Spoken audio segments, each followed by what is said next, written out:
Storyteller with me, Nirupa, who has brought you a new story today. And this one is called The Bumbletown Detectives. Shall we begin? Okay. This one is chapter 1. It's called The Deeds of Sneed. At Mystery Manor in the village of Bumbletown in the land of Fluggleberry, queer things were afoot. Bumbletown, Fluggleberry.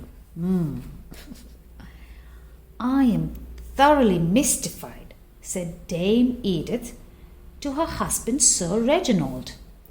Cook just told me that a dozen of your favourite raisin buns have disappeared from the pantry. How very odd indeed, replied Sir Reginald. Last night I lost my slippers, and this morning they turned up floating in the bathtub. And whenever I plant new roses in the garden, I dig up soup bones missing from the kitchen.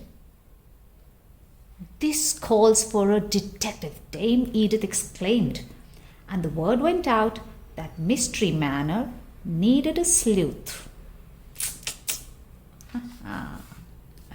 Early the next morning, Dame Edith answered a sharp knock on the door, rat-tat-tat-tat,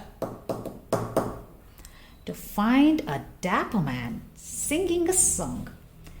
Here I stand in my bowler hat, testing out your welcome mat.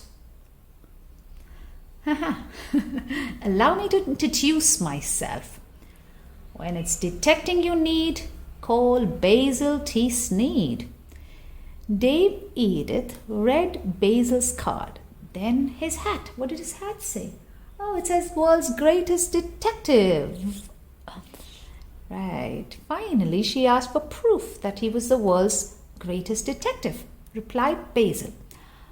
My latest caper is described in this paper, and he pulled a story out of his hat. Using only 3 hints, Sneed finds the prince. Oh, I do love a good mystery. Won't you come in and tell us all about it?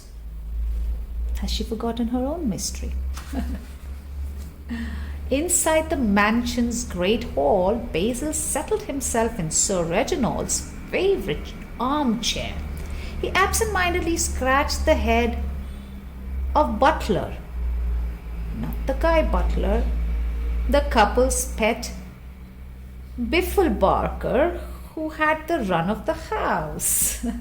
Sir Reginald sat down on a footstool. Looks like a palm stool mostly, while Dame Edith perched on a wing chair. Then Basil told this story. I was making my way through the land of ZI when I got a call from Veggie Hall. Prince Carrot Top, it seems, had dashed his mother's dreams by saying he'd eat no more greens. But Queen Clara Phil loved him still. He's joined the circus, she told me. If you can find him, I'll never make him eat spinach again, said I. Fear not, madam. Sneed is up and at them. Your tyke. What does he look like? 3 things make my son one of a kind. Can you see what they are? Can you see what they are? Well, Sneed did. He says his feet are not petite. His size could win a prize, and the color of his hair is marvelously rare. How true. I caught up with the circus in the village of McMurcus. Without a single stop, I headed straight for the big top. That's the big top. What I saw inside made me want to run and hide. At least a dozen clowns were cavorting all around. How was I to spot young Prince Carrot Top? Using the first of my clues, of course, I searched for shoes as big as you know whose. Then what did I do? Why, I went to clue 2. Only 2 of these 3 were as tall as Prince C. When I remembered clue 3, the prince was plain to see, and so the answer had been found. Can you spy the princely clown? Now one. Right. Prince Carrot Top was easy to spot. The hair on his head was a bright, shining red. Dame Edith was delighted. Bravo for the brain work, bravo, she cried. But will it be enough to solve the manners, mysterious events? I'd like you to take a test of my own. Indeed, proceed. Dame Edith summoned her 3 children, who happened to be triplets.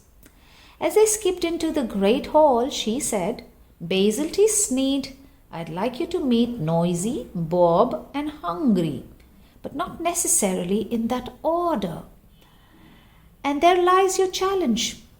Which child goes by which name? Basil took one look at the trio and declared, What cute little elves! They've got their names all over themselves. Study each kid for a clue, and you can name them too. I'm going to give you a minute to do that.